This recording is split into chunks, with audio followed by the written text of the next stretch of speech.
오늘은 옛 언약과 새 언약의 차이점이 무엇인가에 대해서 말씀드리겠습니다. 먼저 옛 언약에도 있고 새 언약에도 있는 것, 그것은 바로 율법입니다.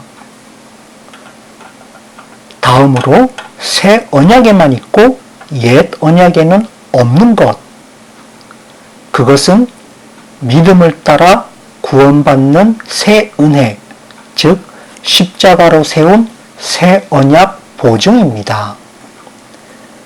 그렇다면 옛 언약에만 있고 새 언약에는 없는 것, 그것은 무려 5가지나 됩니다.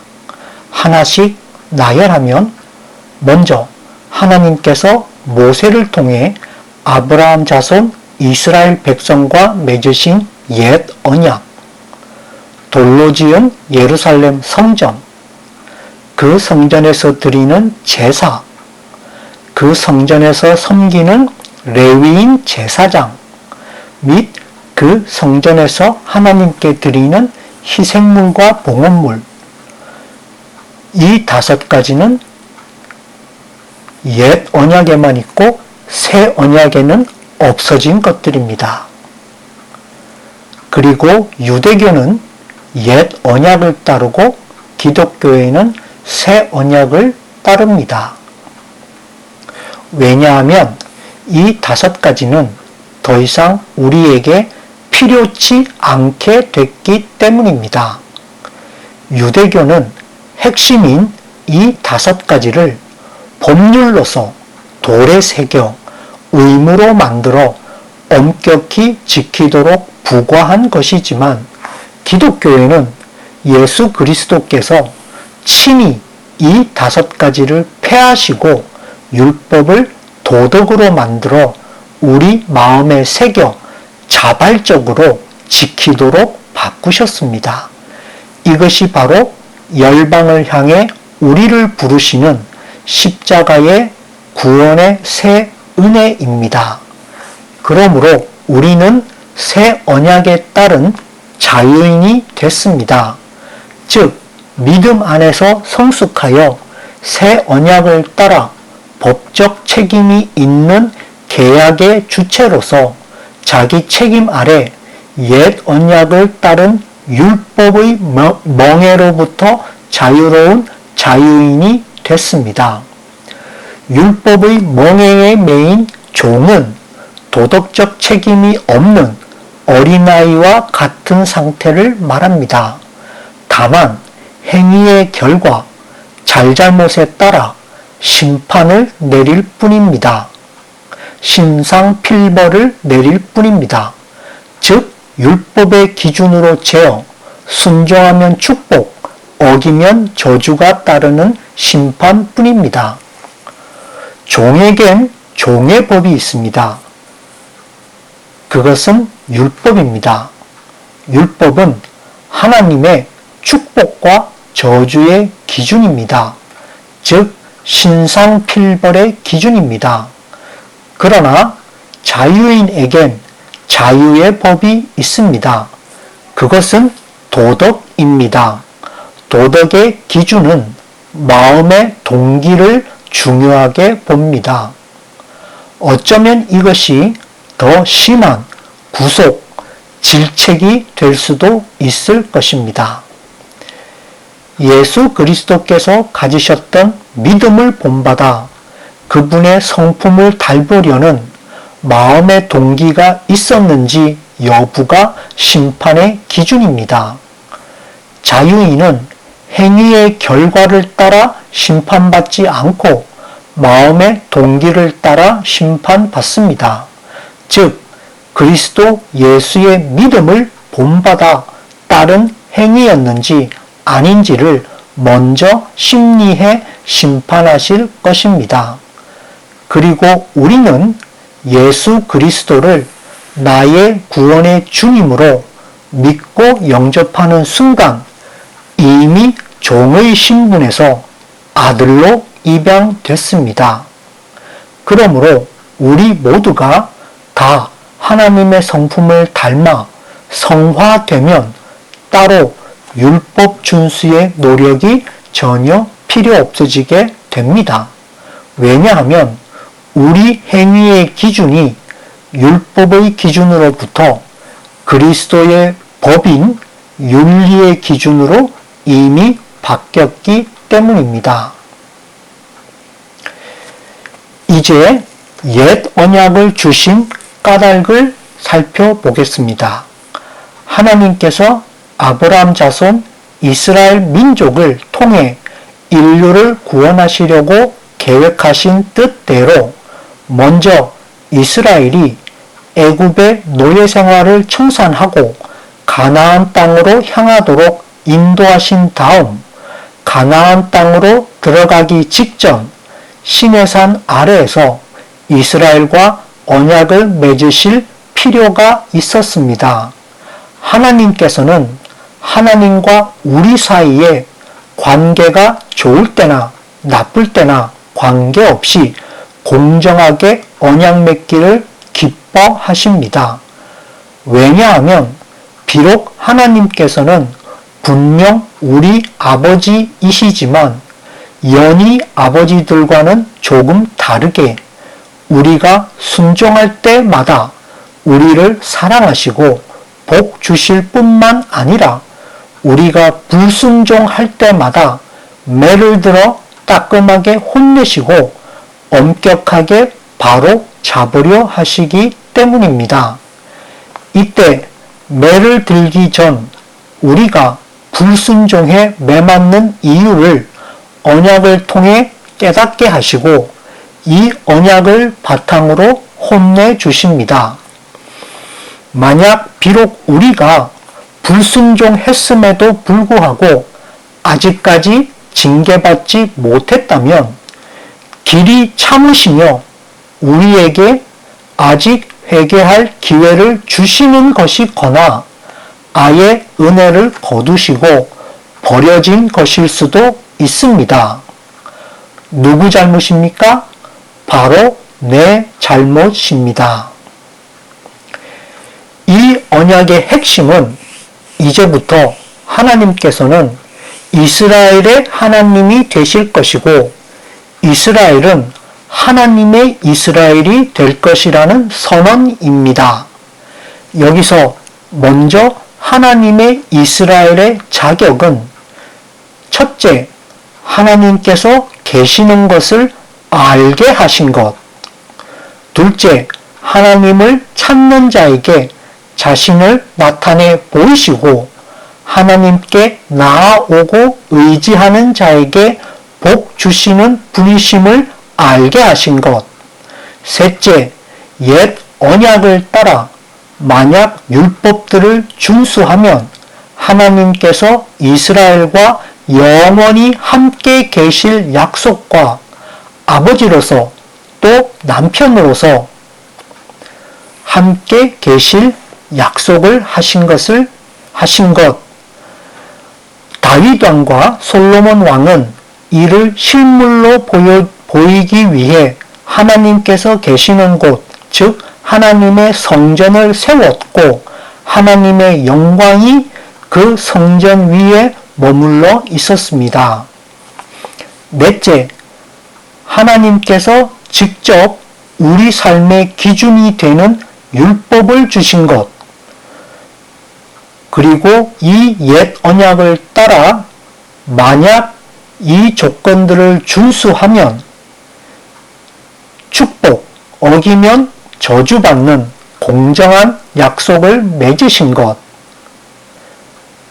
다섯 번째, 만약 옛 언약을 따른 율법의 조건들을 준수하는 한 영원히 이스라엘이 열방의 제사장 나라가 될 것. 마지막으로 여섯째, 때가 되면 하나님의 그리스도를 이 땅에 보내셔서 영원한 참 안식과 그리스도의 나라를 회복하실 것, 즉 우리와 영원히 함께 계실 임마누엘의 하나님으로 오실 것. 이 6가지를 약속하신 것을 믿고 준행하는 것입니다. 앞서 말씀드린 대로 하나님의 이스라엘의 자격 6가지를 말씀드렸습니다. 그런데 시내산 아래에서 이스라엘과 이와 같은 언약을 맺으신 것은 지극히 자연스러워 보입니다.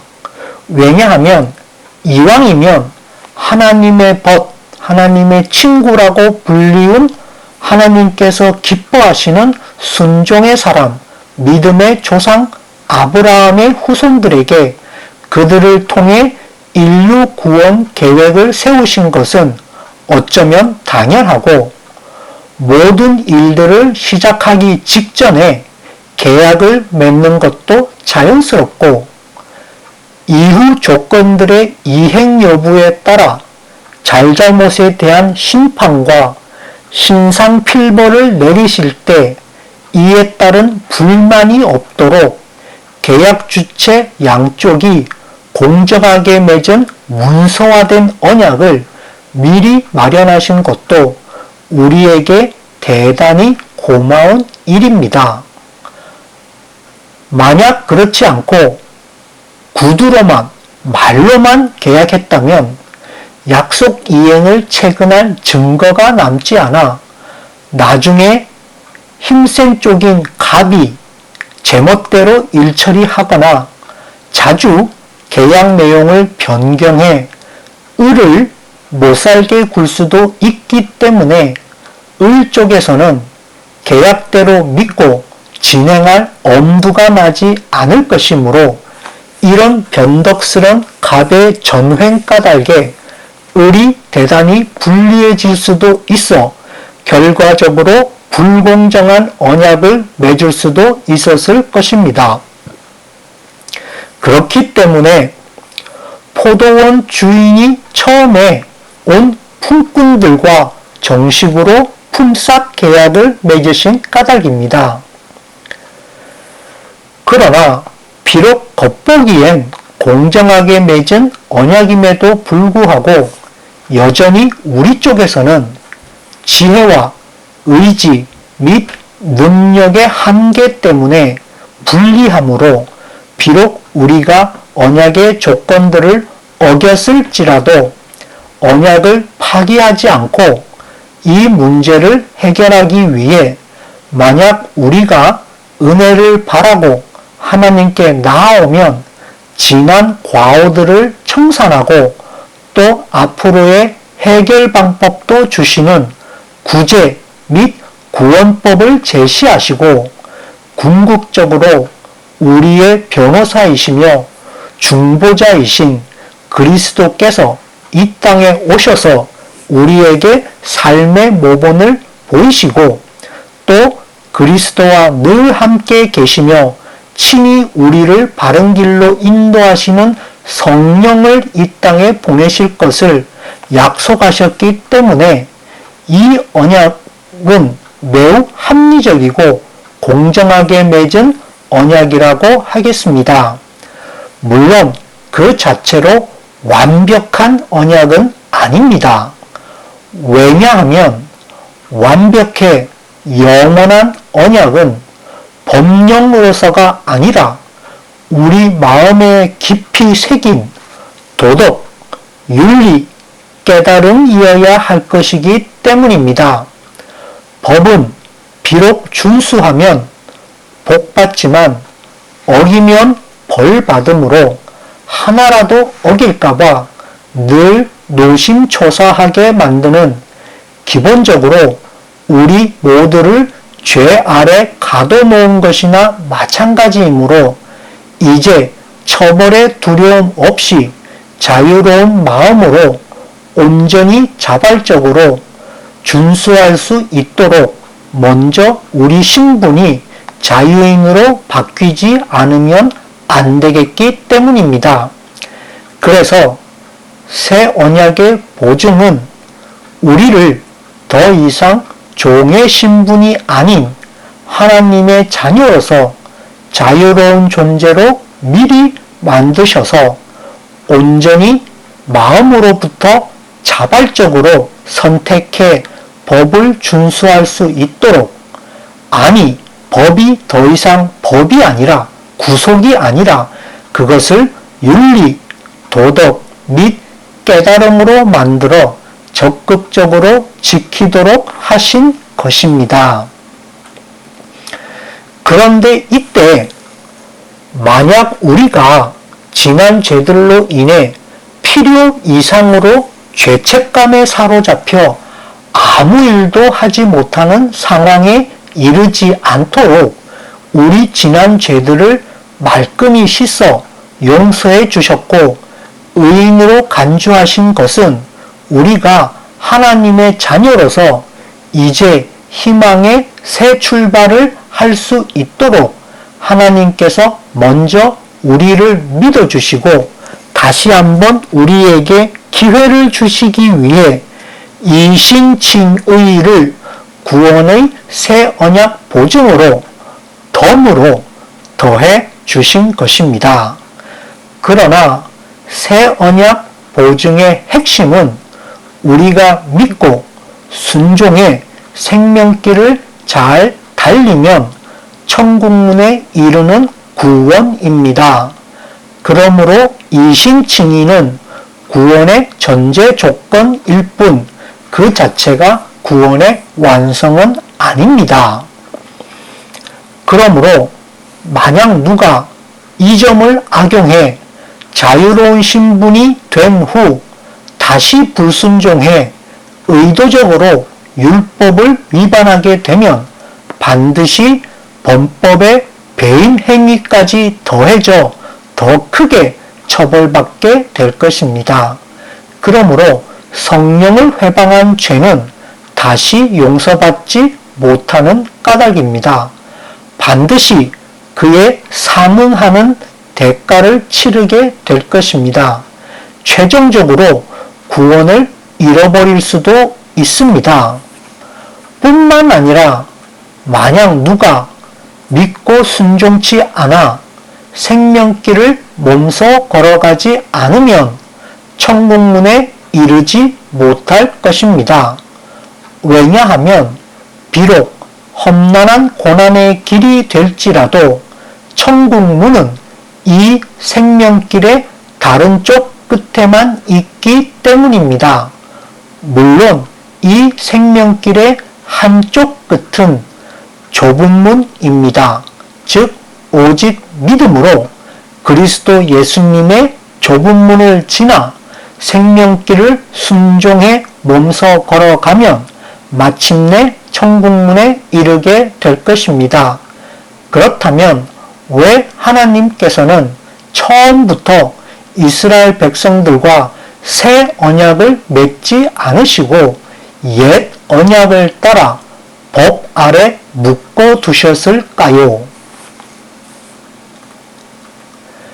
그 까닭은 먼저 이스라엘 백성이 불과 얼마 전까지만 해도 애굽 땅에서 종살이하던 노예들이었기 때문입니다. 그들에겐 자유나 자유인이 되는 것이 아직 낯설고 노예에겐 아무도 예절이나 윤리의식 같은 것을 기대하지도 않고 그들 스스로도 그런 것 지켜가며 살지 않았기 때문에 무엇보다 먼저 정상적인 삶의 기준이 그들에게 필요했을 것입니다. 옛 언약은 바로 이들에게 바른 삶의 기준을 정해줄 필요에 따라 먼저 율법을 제시하셨던 것입니다.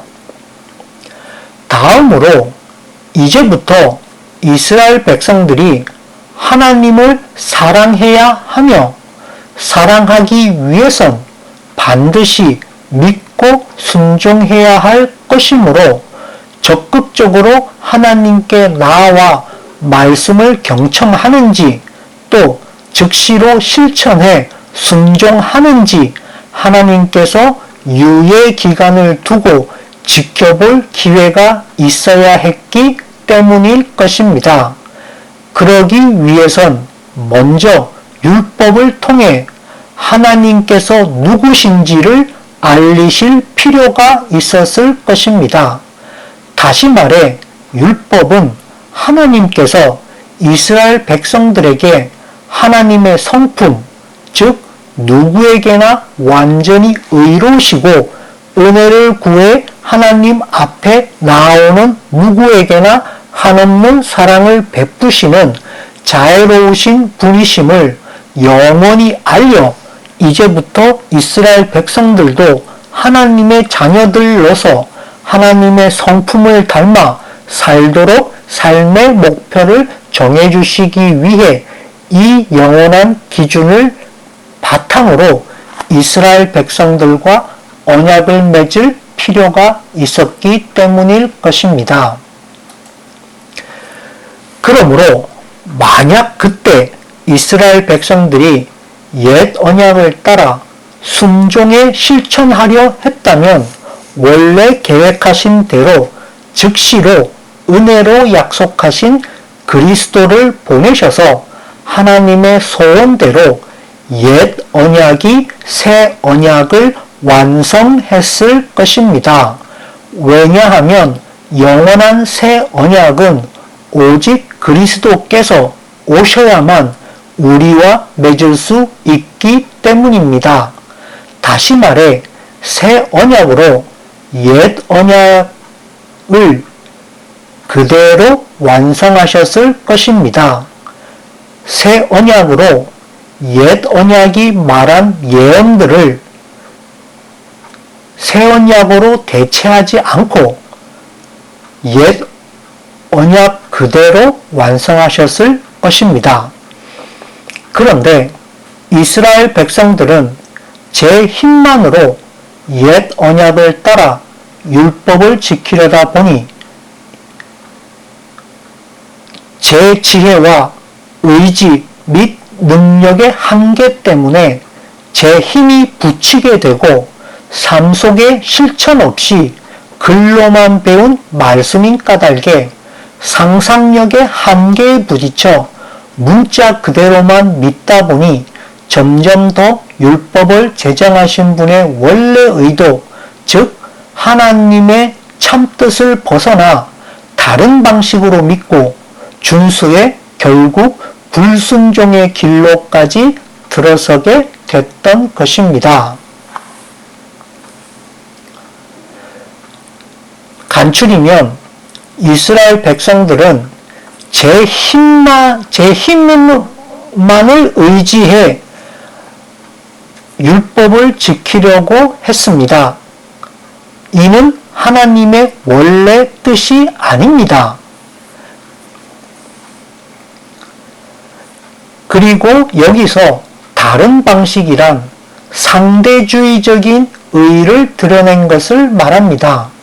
즉 율법 자체를 제대로 잘 지키려 하기보다 어차피 남들보다 앞서기만 하면 된다는 식으로 생각했던 것입니다. 언뜻 보기엔 이해하기 힘들지만 잠깐 생각해보면 그들 나름대로 그럴듯한 대안이기도 합니다. 율법이 말하는 의란 자 또는 죄인이 되는 절대적 기준입니다. 그러므로 비록 내 의가 남들보다 조금 앞섰다고 해서 곧 내가 의인이 되는 것이 아닙니다. 그러나 이스라엘 백성들은 바리새인들처럼 제 의가 또는 내 믿음이 남들보다 더 낫다는 식으로 율법의 의를 상대주의적 의로 바꿨습니다.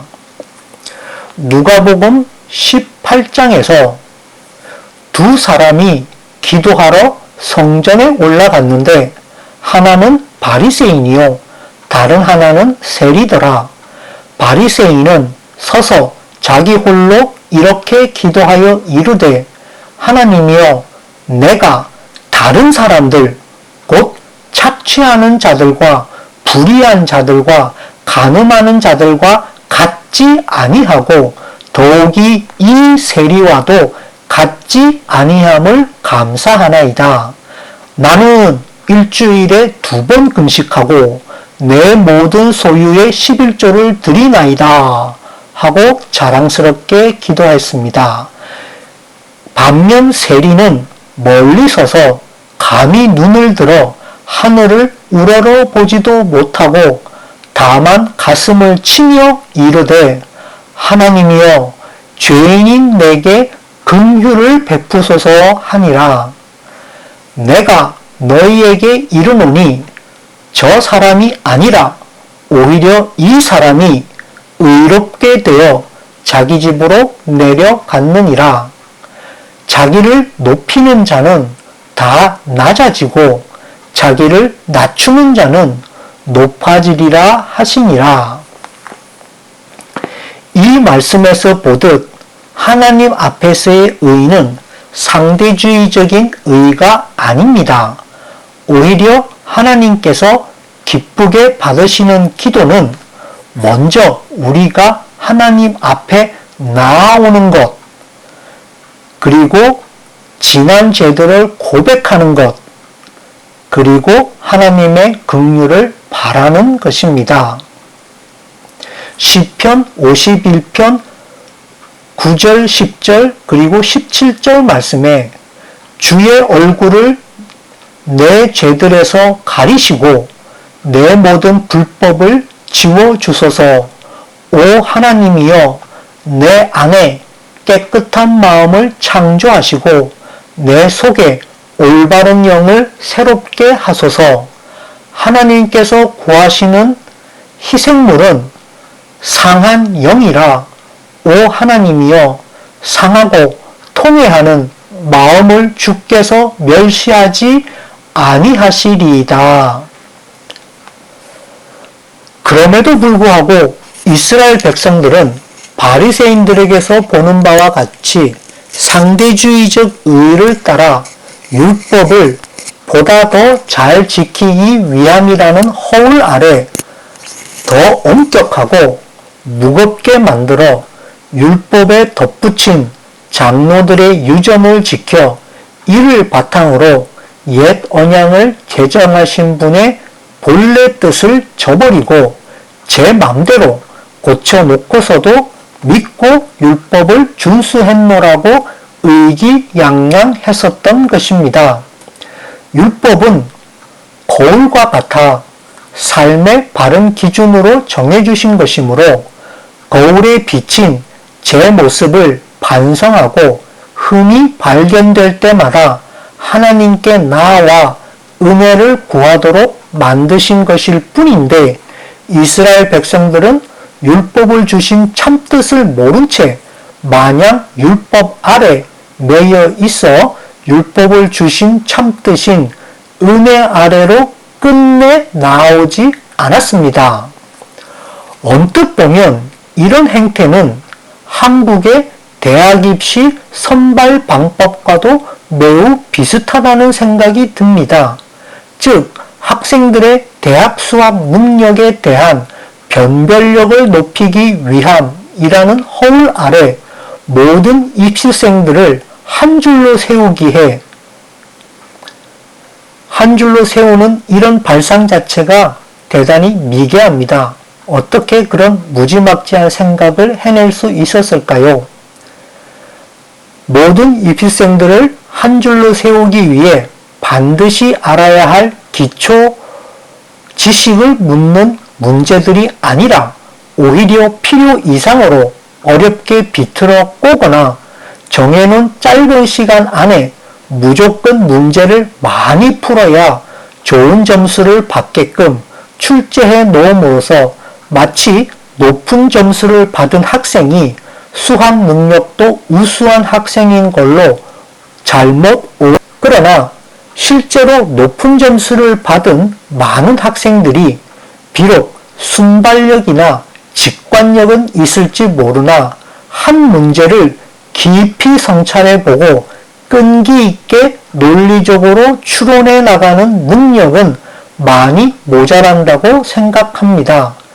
그럼에도 불구하고 아무 문제 없이 다들 대학까지 잘 졸업해서 사회에 적응해 나가는 까닭은 대학 공부 역시 별 다르지 않고 우리 사회의 기풍이 창조적이지 않고 그저 주어진 일에나 충실히 따르는 식으로 이미 고착됐기 때문일지도 모릅니다.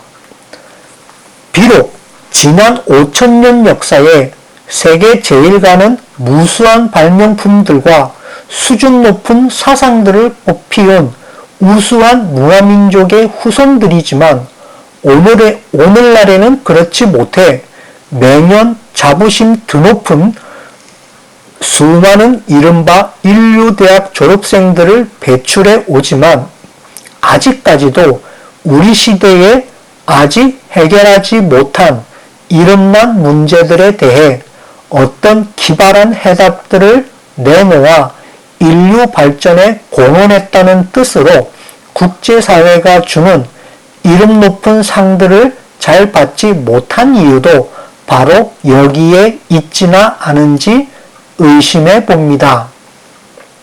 그러나 비록 우리 세대가 세계적인 경쟁력은 없을지라도 적어도 국내에서만큼은 인정받고 잘 먹고 잘 살기 때문에 다들 이 정도 상대적 위치에 만족하며 살고 있는 것은 아닐는지요.